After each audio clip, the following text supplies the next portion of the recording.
Welcome to a gorgeous sunny day here in Imola.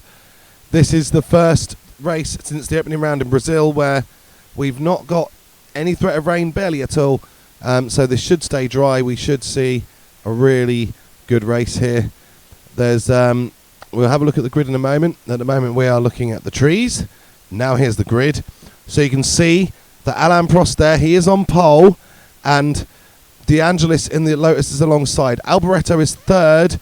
This is the freeway battle for the World Championship, of course. You have Prost, you have Alboreto, and then you have Nelson Piquet. And there's a little story there, because just like in Belgium, where we followed the guy who started at the back of the grid, we're going to have to do that here, because Piquet, on his outlap of all things, pushed too hard into Villeneuve, and he went off into the gravel, and he could not get back out of the gravel trap, and that was his session over. So Piquet is going to start last. Arnoux, a pretty poor performance compared to his teammate. He's only 9th. Mansell the same.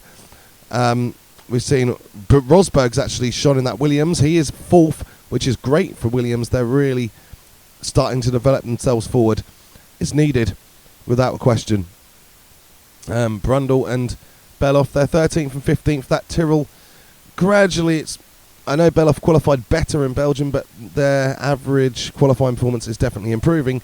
Fabi, slightly better than Belgium, but that's 16th in the dry. And unlike his teammate, he didn't make a mistake. That's concerning. Just thinking about Ayrton Senna and Derek Warwick, we've seen them perform well again.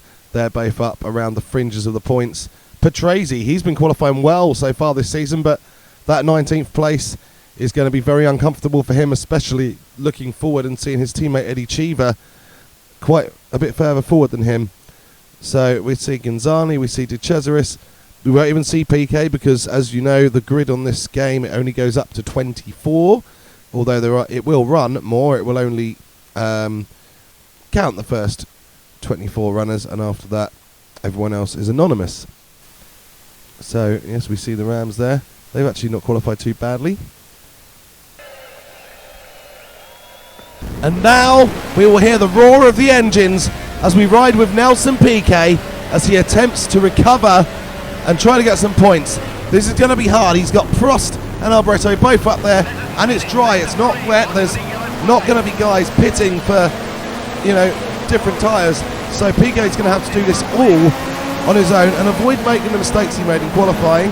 And he's already through into 24th, so it's a good start from Piquet. And that's Baldi going slowly. Piquet's going to pass him, and now he's going to pass to Cesaris. And now he's going to look up the road to try to catch Jonathan Palmer.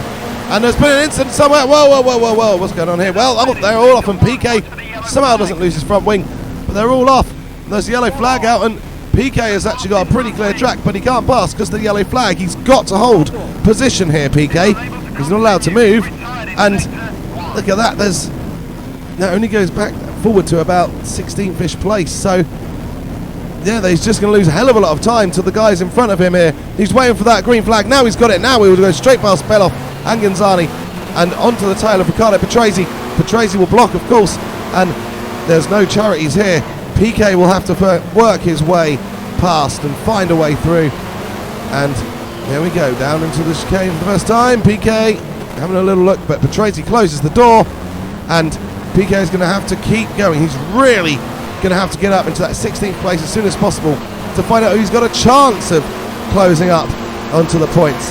I would believe that they would be a long, long way behind. We don't have that information on the screen, so we don't know just how much time the second half of the field has lost after that incident around Villeneuve.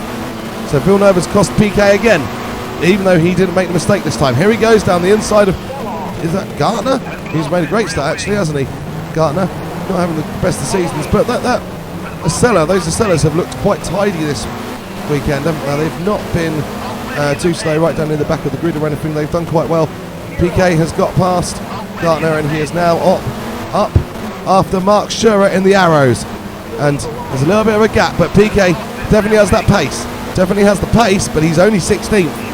And already the clock is ticking down for Nelson Piquet to try to limit the damage to his World Championship, whilst Alain Prost and Michele Alboreto both up at the front still, as far as we know. We will see at the end of lap 2, the lap count will come up, and there's Piquet closing on Schurer. Schurer spun it off! Mistake just like that under pressure. PK again avoids the mistake and again takes advantage of somebody else's, and he's up in the 15th. But he is 4.4, now 3.9 behind his teammate Theo Fabi. PK has got a lot of work to do, and I think any hope of redeeming any points is fast slipping away for Nelson Piquet in the San Marino Grand Prix. Very disappointing weekend for him, all on the mistake that he made on the warm-up lap yesterday. And this could give, PK was leading the World Championship, but if Prost and Alboreto can stay up there, this could give them a fantastic opportunity to close that gap completely down and in fact take the lead away from PK, because Prost only 4 points behind, Alboreto only 2 behind, so they don't need that many points to get through. We're going to see now PK coming around, and we're going to see the classification, and Prost is indeed leading the race. So this is, he's going to inflict maximum damage on Nelson Piquet here. Prost leading the race, and look at that, you can see who isn't in the points, because that, once again, they're really close, the top 6. So once again it flashed up very quickly, so we didn't really see who is where. We know Prost is leading, just about caught sight of his name on there, and I think I saw De Angelis is still in second, so maybe not much has changed from how they qualified. Look at Lafitte, Rosberg, he qualified 4th. We didn't really mention, but Lafitte has been qualifying 14th, and he's only running 13th, and he cannot pass Cheever. And Cheever is blocking, and Lafitte is, now he's trying to block PK, but I mean, Lafitte is not performing anywhere near as his teammate. It's similar to Tiafabi, and PK goes through into 12th place. The gap to Nigel Mansell is a whopping 8.7 seconds. Now I just want to say, I have noticed that I've been calling Toza Villeneuve for the entire race, so I'm now going to have to start calling it Toza, although we have been through it for the final time. PK is there, he is closing on Nigel Mansell gradually, but it's still above 8 seconds, and there's half a lap to go. There's certainly going to be no points for Nelson Piquet today, and this is absolute maximum chance to inflict maximum damage for Alain Prost, and hopefully Alboreto is scoring a few points as well to keep himself in it, because a three-way title fight over a two-way, that's going to be even more exciting. And Piquet is, well, the race has somewhat plateaued out for him. He's taken 2 seconds off of Nigel Mansell, but he is still 6 behind now, 5.986. He's not going to do it. And the race is over at the front, and Piquet will cross the line in 12th place. I'm sure that he won't be getting too excited about that, and he'll be thinking, how can he strike back in the coming races? Disappointing race, a disappointing weekend. Prost has indeed won the Grand Prix, so, and there's De Angelis behind him, and Alboreto has finished 3rd, so Prost inflicting maximum damage, Alboreto making a good impact as well. Lauda has managed to finish him 5th behind, who was it we saw there? Keke Rosberg, I believe. So Rosberg has managed to hold that 4th qualifying. I think they pretty much finished as they started, so maybe we were watching the best bit of the action. So Alain Prost wins the Grand Prix then, and Elio De Angelis 2nd place. Michele Alboreto finishes 3rd in the Ferrari. In fact, that's good return to form of De Angelis. Let's just mention that, because he's been struggling to make an impression the last couple of races. He got 2nd in the opening Grand Prix, and he's been nowhere in the next 2, but now he's 2nd again, so that's much better for Elio De Angelis. Alboreto 3rd, we said that.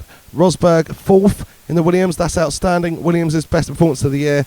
Keke Rosberg driving like the world champion that he is. Niki Lauda, he is struggling to get to grips with that McLaren, isn't he?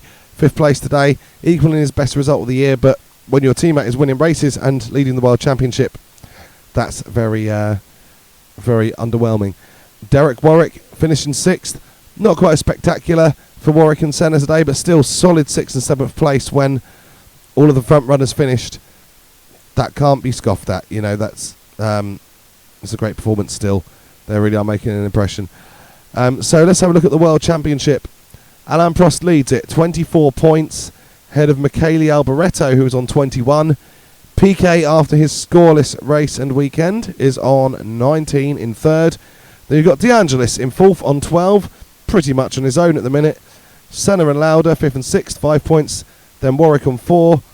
Rosberg on 4. Arnoux on 3. And Mansell on 3. The constructors, McLaren 28. They're leading it. Ferrari 24, Brabham 19, Lotus 15, Tolman 5 ahead of Renault and Williams on 4 points apiece. Hope you've enjoyed this Grand Prix, and we shall see you again very soon.